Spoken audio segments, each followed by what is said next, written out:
फिर हम क्यों मरते ठंडे घर में, रोज क्यों झुलसते, रोज क्यों तपते ये दिहाड़ी वाले हाथ हमारे, मैले हाथों पर क्यों हैं हंसते।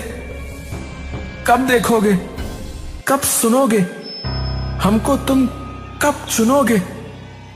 चलो फूलों से सजाते हैं हम अपनी कब्र, शायद तब बन जाए देखने लायक कोई खबर। तभी बिरजू देखता है कि सामने से पुलिस की कई जीपें वहां आकर रुकती हैं और उसमें से कई सारे पुलिस अफसर बाहर निकलकर भागते हुए उनकी ओर आते हैं। ये देखो हमारे रखवाले, हमारे पैसों के मतवाले, इन्हें तो आना ही था। मैं ऊपर आके जो खड़ा हो गया, क्योंकि ये मंच नहीं रंगमंच है। यहाँ हम गरीबों का कोई नहीं, सिर्फ यहाँ नेता और अभिनेता आ सकते हैं। अगर मेरी बात का बुरा लगा हो तो बस मुंह मोड़ लेना, तो ना हम सुनाई देंगे और ना दिखाई देंगे।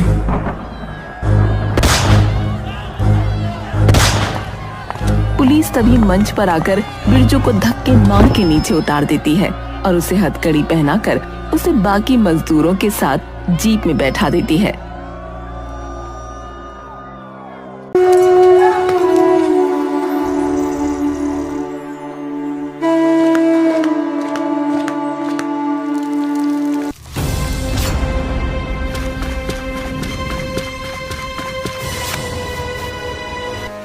क्या कर रही हो माँ, ध्यान से।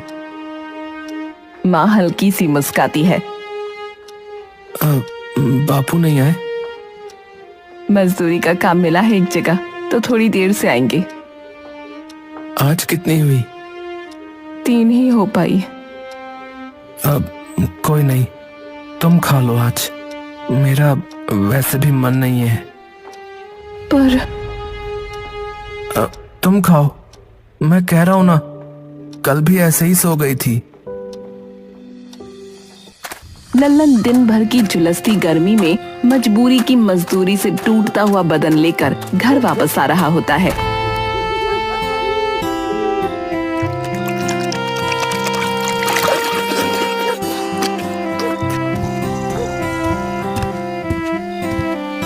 जब चूल्हे पर जलती आग की तपन और उसके धुएं से भरी हुई झोपड़ी में लल्लन आता है, तो उसकी नजर सबसे पहले नीचे बिछे गद्दे पर लेटे हुए अपने दोनों बेटा बेटी पर पड़ती है।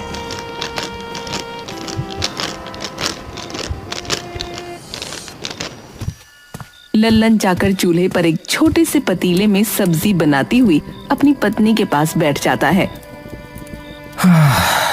कुछ खाया इन्होंने?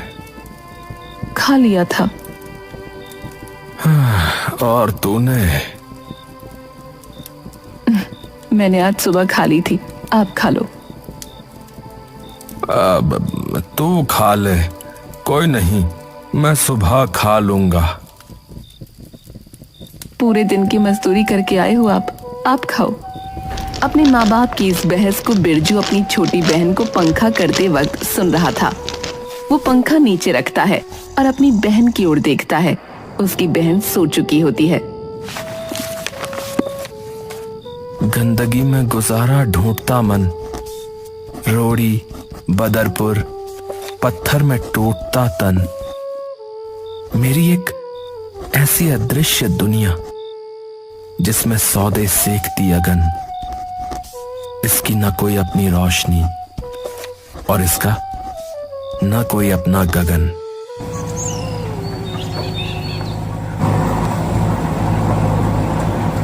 सुनिए सुनिए, सभी लोग सुनिए। भाई साहब शांत हो जाइए, सभी लोग ध्यान से सुनिए।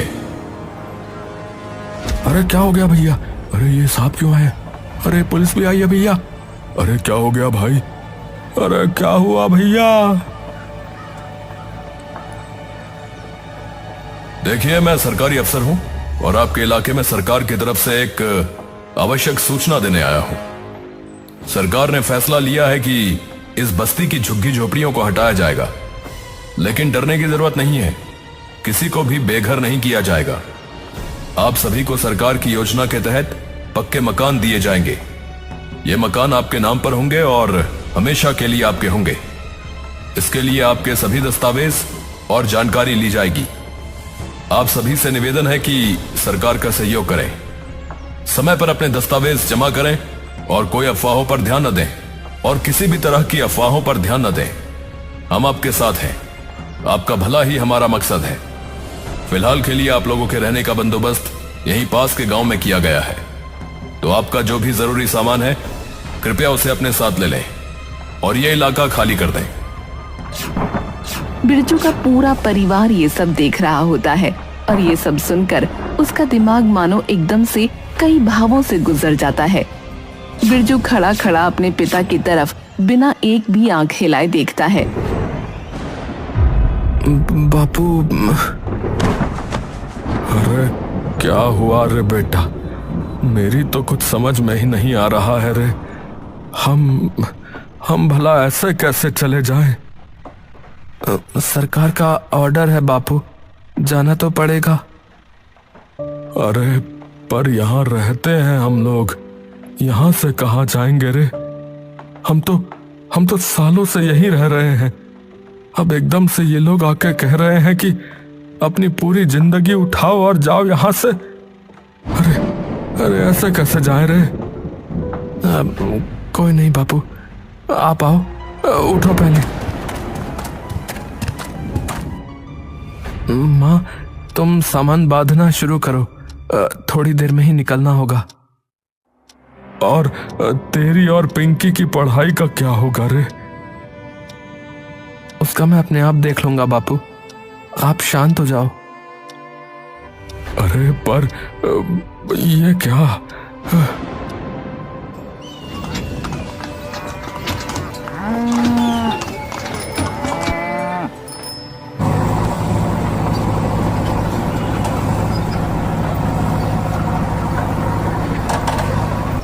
आज मेरी दुनिया भी छिन गई मुझसे, संभाल के रखी थी हाथों में कुछ उम्मीद। ये क्या हुआ ऐसा कि वो उम्मीद भी खिंच गई हमसे।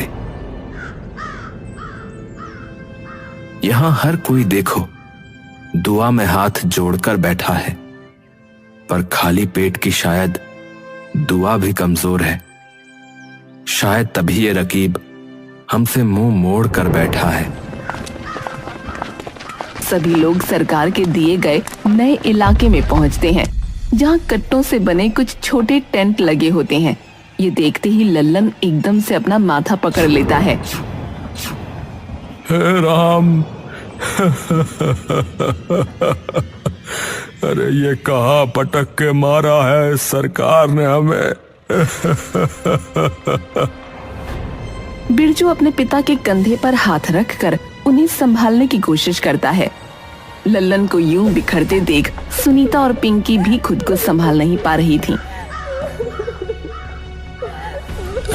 आप लोग चिंता मत करो, उस सरकारी अफसर ने बोला था ना कि सरकार हमें पक्के घर बनवा कर देगी। अरे कुछ नहीं बनवा कर देंगे बेटा, ये सब ढकोसलेबाजी है। अरे ऐसा नहीं है बापू, ये बस अभी कुछ ही दिनों की बात है। अरे मैं कह रहा हूँ तुझे अभी नहीं पता बेटा, तुझे कुछ नहीं पता। अब काम धाम कैसे होगा हमारा? ये सरकार वगैरह, इनके लिए हमारा जीना मरना एक जैसा है बेटा। यहाँ जिसके पास पैसा है, सरकार और कानून उसी के हैं। अब तू एक बात बता, स्कूल कैसे जाएगा रे? पता है यहाँ से कितनी दूर है स्कूल तेरा? पैदल पहुंचने में 2 घंटे लगेंगे, 2 घंटे। बापू आप चिंता मत करो, मैं और पिंकी सुबह जल्दी उठ जाएंगे बापू। पर काम का क्या होगा रे? तू सुबह उठकर पहले कूड़ा बीनने जाता था, अब इस नई जगह में कहां से काम ढूंढे बता मुझे। अब न जाने कितने लोगों को भूखा सोना पड़ेगा। हो जाएगा बापू, कुछ ना कुछ जरूर हो जाएगा, आप चिंता मत करो। 6 महीने बाद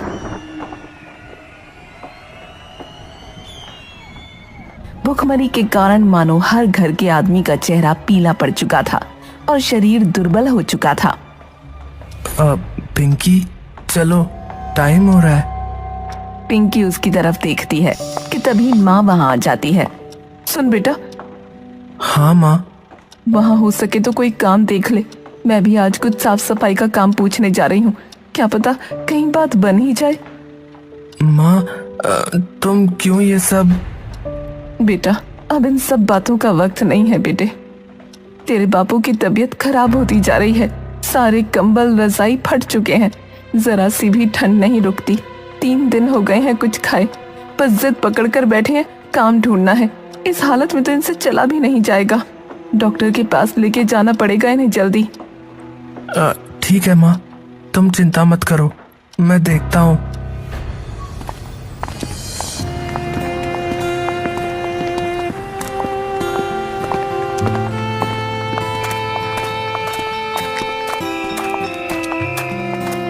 बिरजू क्लास में बैठा है, उसका पूरा ध्यान इस तरह से अपने अध्यापक की हर बात पर है मानो किसी ने अर्जुन को कोई निशाना साधने को कह दिया हो। तभी स्कूल का चपरासी वहाँ भागता हुआ आता है। सर सर, क्या हुआ? इन बच्चों में से बिरजू कुमार कौन है? बिरजू एकदम से डर कर उठता है। मैं हूँ। चपरासी उसकी तरफ गंभीरता से देखता है। तुम्हें नीचे बुलाया है। बिरजू बिना कोई सवाल जवाब किए नीचे भागता है और जैसे ही नीचे जाकर देखता है तो सामने उसके राजू काका खड़े होते हैं। उनकी आंखों में सिर्फ आंसू भरे होते हैं। बिरजू, वो बिरजू। बिरजू का दिमाग एकदम से काका को वहां देखकर सुन्न पड़ चुका होता है। क्या हुआ काका, आप रो क्यों रहे हो? अरे वो अपना लल्लन नहीं रहा। बिरजू की दुनिया मानो एकदम से उसके अंदर बिखर जाती है। बिरजू बिना कुछ कहे चुपचाप भागना शुरू कर देता है और जब तक वो घर नहीं पहुंचता वो बस भागता रहता है, भागता रहता है, भागता रहता है।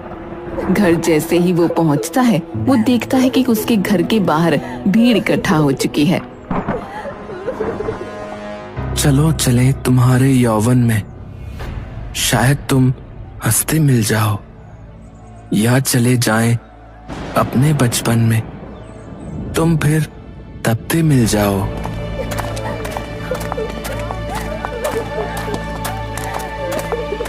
चलो तुम चैन से सो जाओ, अब कोई गम की रात नहीं।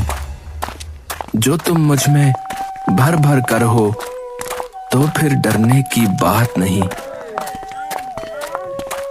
मुझे वो पल याद आता है जब तुम्हारे कंधे पे बैठा कुछ गा रहा हूं मैं। ये कैसा अभाग सा घेरा है, देखो आज अपने ही कंधे पे तुम्हें लिए जा रहा हूं मैं।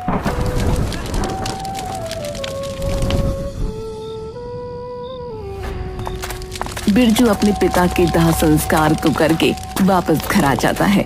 उसके आंसू सूख चुके हैं। वो जाकर अपनी माँ के गले लगता है और फिर चुपचाप उठकर कहीं जाने लगता है। कहाँ जा रहा है बेटा? काम ढूंढने माँ, तुम्ही ने तो कहा था अब एक खर्च से ही काम चलाना माँ। 1 महीने बाद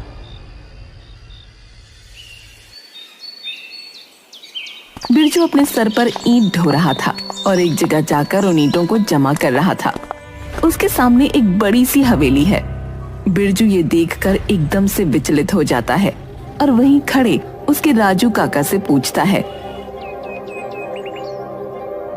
काका, यहाँ क्या हुआ है? कोई हादसा वगैरह हुआ है क्या? अरे कहाँ, कोई हादसा वादसा नहीं हुआ रे।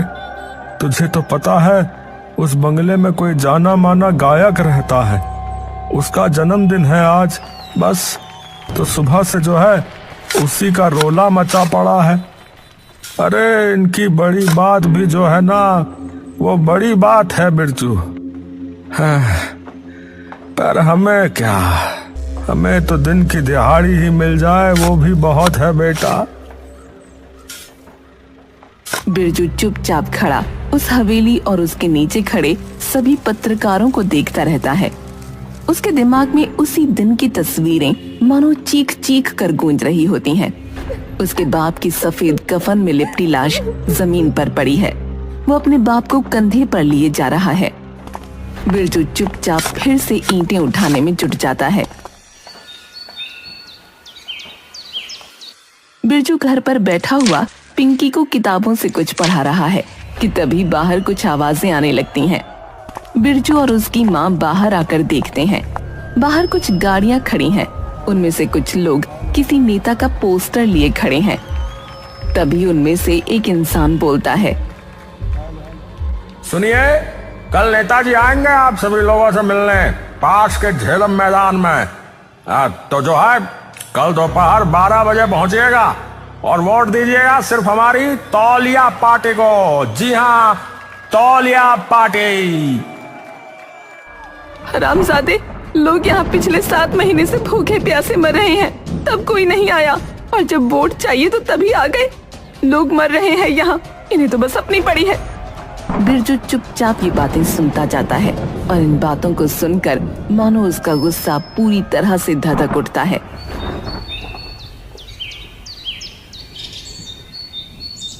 बिरजू अपने काका के साथ मजदूरी के वक्त खाना खा रहा होता है। काका, इस भाषण में जो होने वाला है झेलम मैदान में, इसमें ये सभी पत्रकार लोग भी आएंगे क्या? अरे क्यों नहीं आएंगे बेटा, जहां इनकी खबर बिके वहां तो ये दौड़े दौड़े आएंगे भाई। तो काका, मेरे बाप का गरीबी से मर जाना इनके लिए कोई खबर नहीं थी क्या? बेटा, गरीब की तो लाश भी इन्हें बस जो है पुतला लगती है, और क्या। तो चलो काका, चलो। काका? हाँ, अरे कहाँ? बिरजू काका का हाथ पकड़ सभी मजदूरों को इकट्ठा करता है। गधों की तरह तपते फिरो, इनके घरों के लिए सड़क बनानी हो तो हम, घर बनाना हो तो हम, नाले साफ करवाने हो तो हम।